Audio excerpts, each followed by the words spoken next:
what I've learned through, again, through the experience, through what my mother was saying, and my father to some extent, he was quieter, but he also was fairly determined.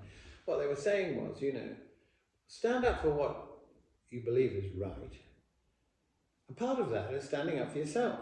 If you think you've something to offer, something that will benefit others, it doesn't have to be that, but that's an example. So if you're talking about yourself, so in a sense, you have to have faith in yourself before you can have faith in other people. Very important, because you can't do it from a foundation that is weak or troubled, or it's not just an effect confidence, it is something that you convey by the spirit you have inside you. And so, for example, as you've touched on it, is that I didn't get into university having applied, and I found myself without a place to go. My father had died at this point, much later, in the early 60s. And I had a friend, well, I had more than one friend, but I had a particular friend at school with me, and he'd got exactly the same results as I had at A levels and O levels and all the rest of it. He went for an interview at the same university at the same time. We compared our results and we were pretty identical. He got in and I didn't. So I thought, well, this is unfair, I thought. So I thought to myself, I've got to do something about this, and nobody else can do anything about it. You've got to do something yourself.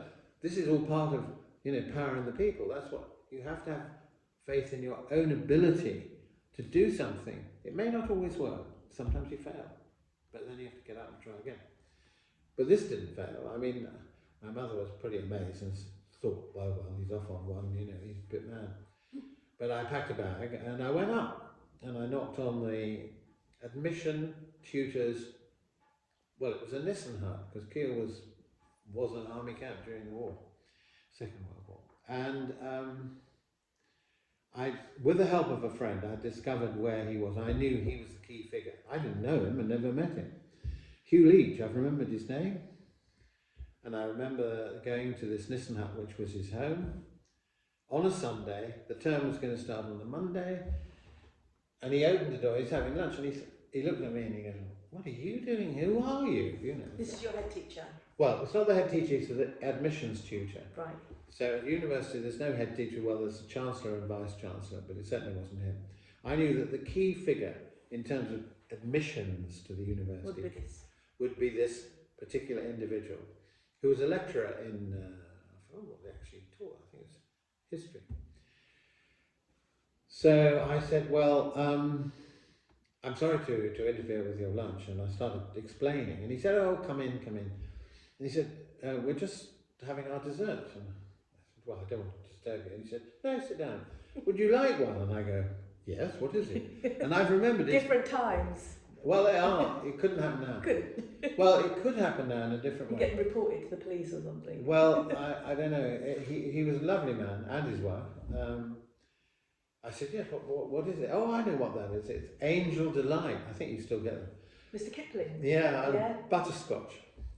And so I remember that, because I thought, wow, okay. Anyway, we were talking, and he said, and I explained why I thought I should be there at the university. And my friend got in, and I didn't. "I don't understand. Can you explain?" He said, "No, I'll have to go and get the file." So in the middle of his lunch, he nips off somewhere, I don't know where he goes, obviously, to where they keep the files. And he came back with my file, and he said, and he knew the name of the friend who did get in. And he compared to it. He said, "You're completely right, yes. I can't explain why you didn't, and he did." So he looked at me and he said, "Well, I'll interview you now." I said, "Okay." He said, "But I've only got one question." I thought, "Ooh, I might be able to answer one question." and this is, like, Who's a Millionaire? He said, "Supposing at this minute I give you £1 million, then it's like being given $1 billion now, I guess, with inflation and so on." He said, "What would you do with it?" And I said, "Oh, I can answer that one straight away." I said, "First of all, My mother, who's just been widowed, has never had, very much in her life at all. And she lives in a very, tiny house in North London. And she's had one or two holidays, but I'd like to give half of it to her so she can live out her life in a little more comfort than she's had. And of course, $500,000 then would have been giving her quite a good. And I said, other half, no problem. I wouldn't bother coming to university. I do something I haven't ever done, which is I go around the world. $500,000 get me around the world and more. Thank you very much. Leaving now, kind of thing. And he looked at me. He obviously wasn't expecting these answers. And he said, "You're in." I go, I'm in. I mean, I can start now.